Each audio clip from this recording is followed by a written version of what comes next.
Hello everybody, Sheriff Matt Aller here at Audrain County on the farm, and those couple of natty lights there that I drug out of the garage just got magnumized. Today we're going to talk a little bit about the small frame 357 Magnum. Specifically today, it's a Smith & Wesson model 640. This one's a 640-1. No lock gun, pre-lock, and it's been magna-ported. See the ports on the top of the barrel. I don't know a lot about this gun, this particular gun. I wandered into a gun shop down in Wentzville, Missouri, towards St. Louis. It was sitting there, excuse me. Missouri weather's got my sinuses messed up, but it was sitting there, and it was reasonably priced, so I bought it. Typically, I carry it on my ankle in a DeSantis model 044 ankle holster. This is the third one of these that I've had in 29 years. And this one's fairly new. It's a couple years old, but they do wear out after a while like anything else, especially being on my foot. You step in mud, you step in snow, they get wet, they get dry. It's, 10, 12 years is a pretty good run for an ankle holster that you wear most every day. So the 640 is an all steel J-frame 5-shot. This particular, the 640 and 357, has the full underlug under the barrel, and it's kind of a hefty gun for a 5-shot. I think 24-ish ounces, give or take. These are factory grips. As far as I know, everything's factory. The shop that I bought it from took it in on a trade, and they were not sure whether the magna porting was done as by the previous owner or if it was done by Smith & Wesson as part of a special run of some sort. So I've looked around a little bit. Maybe one of you guys know, but I'm not sure if I know Smith & Wesson has the power port. The one big hole in front of the front sight on some of their guns that are ported, but I don't know if this was like some sort of limited run or what it was. But anyway, a lot of people want to carry a little gun, right? Everybody wants something that doesn't weigh anything, but part of the trade-off with that is recoil management. I shoot a lot, and while the heft of this gun does some to tame the recoil of the 357 Magnum, it's still considerable. Now, that being said, I do shoot heavier bullets. I shoot 158 grain bullets. That's something else that I'll talk about a little bit, is the sights on these guns. Most Smith & Wesson, Taurus, most any of these smaller guns that have fixed sights, they are calibrated. I'm going to move around here. They are calibrated at the factory for the standard loading, right? So these sights are more than likely calibrated to shoot a 158 grain bullet at X number of feet per second. And the only way to change that is to either get a taller or shorter front sight, right? So actually a friend of mine called me one time and he said, "Man, I've got this 38 special that I bought, little 5-shot, and it's printing low for me at like 10 yards. It's a couple inches low." His name was Bill, and I said, "Bill, what bullets are you shooting?" So he told me the loading he was shooting, which was like a 110 grain, I think, maybe at the time, one of those lightweight, super fast, super high velocity, low recoil defense loads. And I said, "Bill, the reason it's printing low is because the sights are calibrated for a standard 38 load, which is a 158 grain bullet, moving along, 750, 800 feet a second. So you got, your choices are to take a file to the sights to get the front end up a little higher, to aim higher, or to change the loading in the gun." He said, "Well, the easiest thing to do is to change the loading in the gun." So he went and bought some 158 grain standard pressure 38s, put it right where he wanted it. So what happens with those lighter bullets is when they jump and start leaving the barrel, the recoil impulse is lighter than it would be with 158 grain than with a heavier bullet, right? So believe it or not, this gun starts to move before the bullet's ever out of the barrel. As soon as the bullet starts to move, physics takes over, and the gun starts to move into recoil. Nothing you can do to stop it. So the recoil impulse, a lighter bullet will leave the barrel faster. So it's not quite started the recoil. The recoil impulse is not quite as high as it would be with a heavier bullet. So that's why lighter bullets usually print lower, heavier bullets normally print higher. I know it sounds counterintuitive, but it's a science thing, I think. But the sights on this gun are fairly generous for a J-frame gun. Nice wide blade. I painted that red with nail polish, so it kind of contrasted a little more. These guns are nice. This is part of what Smith & Wesson calls the Centennial line. These are the internal hammer guns. No hammer to get snagged on or anything like that. I've qualified with this gun since I've owned it, because I carry it. And it shoots pretty well, especially I normally keep it loaded with 38 plus Ps that we issue, but and we'll shoot some 38 plus Ps here shortly. But I'm going to go up here. As you can see, poor people have poor ways, like always. I've got my wife's finest paper plates that we've stapled up down there. One on the top, one on the bottom. The one on the top I'm going to use to shoot some 357 Magnums. Be 158 grain Norma hollow point.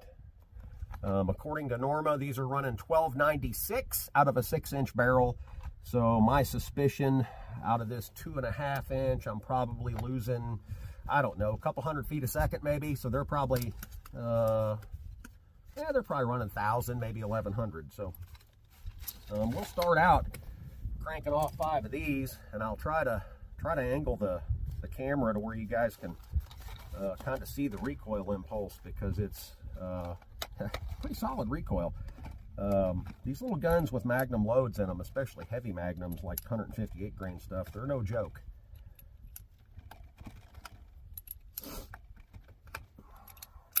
All right. How do I want to do this? See if I can put that right over there where the angle's a little bit different. And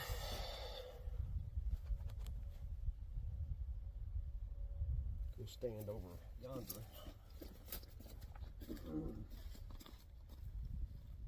You'll probably be able to see that okay, I think. We're going to be, this is about 7 to 8 yards, give or take. And I'm going to slow fire print. Actually, I got a better idea. How do we do this? I don't know. Come over here and shoot from a little further back. That'll give you a little better angle. Now we're probably more like 10 or 12 yards. Let's see. Yeah, probably 10 or 12. Just a guess, but here we go.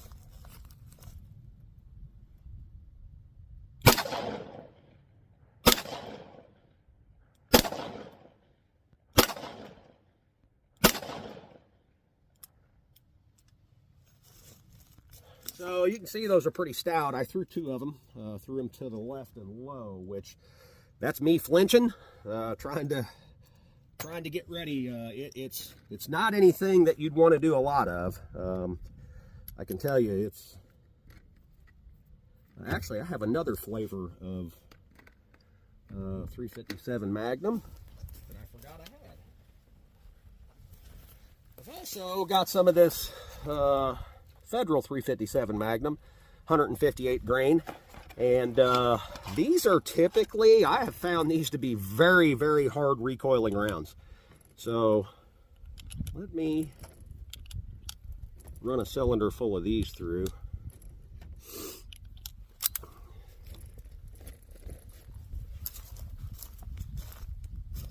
I think I'm in about the same spot. Back up a step or two.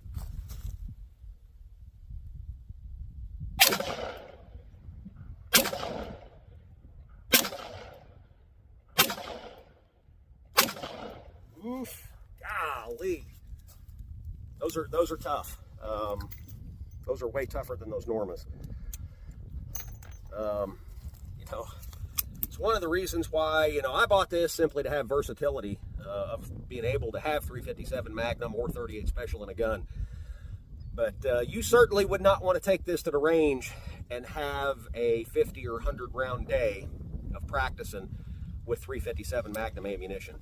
It would probably create a flinch by the time the day was over. So now I'm going to bust out the 38 Specials. And I wish my sinuses would dribbling. So these are Federal 129 grain high shock hollow points. So these are a little lighter, nice hollow point. I'm not sure about the 129 grain. I'm not sure where that comes from. I'm assuming these were developed at a weird grain because I've never really heard 129 grain before for a reason. So maybe if any of you guys know about Federal stuff, maybe you could chime in about the oddball bullet weight there. 129's awful weird. I am now going to shoot at the bottom paper plate, and I kind of expect these to print a little low, so we'll see.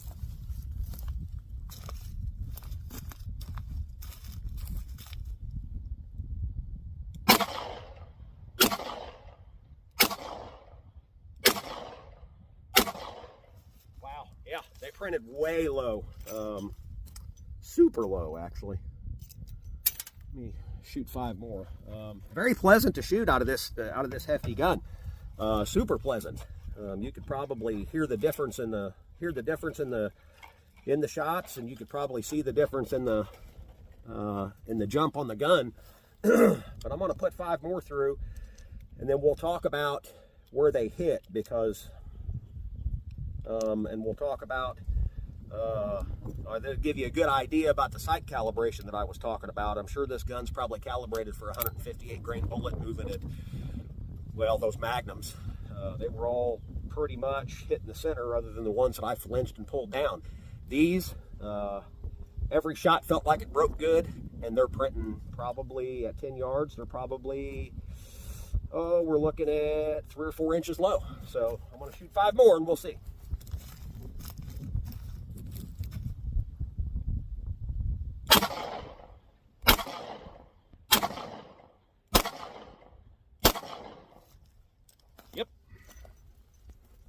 Yep. All right, let's walk down and take a look.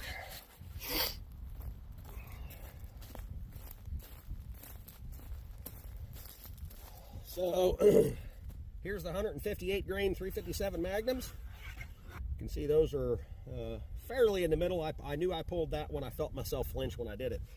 Down here, so I just figured out that when I was trying to get out of the sun, apparently I hit the button and shut the camera off. So I'll try not to do that this time. We didn't get to talk. It cut me off about the time I was talking about these 38s. You can see they printed, point of aim was the middle of the plate. They print, all of them printed about 4 inches low, give or take, probably 3 to 4. You got 1, 2, 3, 4, 5, 6, 7, 8, 9, and 10. So that is due to the light weight of that bullet.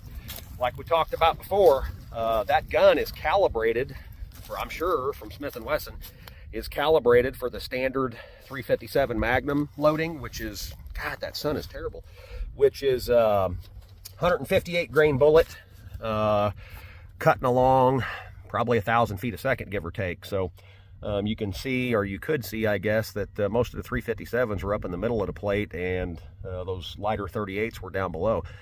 If that were, I wish I had some 158 grain 38 Specials, and we'd take a look at those, but I don't.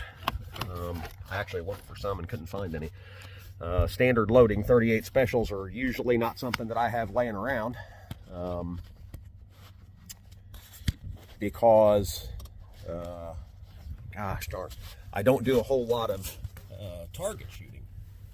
Most of my shooting is, I mean, I do target shooting, but I try to shoot with the ammo that I carry. And again, nice gun. You know, if you're in the market for a J-frame gun, nice gun to carry. It is a little hefty to drag around, but you know, there's a trade-off. You trade off recoil management for and shootability for concealability and ease of carry. So, gosh, I don't know that there's much else to talk about. I mean, it's the average everyday 5-shot revolver. It does have the internal hammer, so you could carry it in your pocket without the hammer getting snagged. I mean, all in all, great gun. I carry mine all the time. But again, you know, there's a trade-off. Do I want a lighter gun? You bet. But I also want to keep a gun that's extremely shootable. So anyway, from beautiful Audrain County, Missouri, I want everybody to have a nice, safe day. See you on the next one. Sheriff Matt Aller. Don't forget to like and subscribe.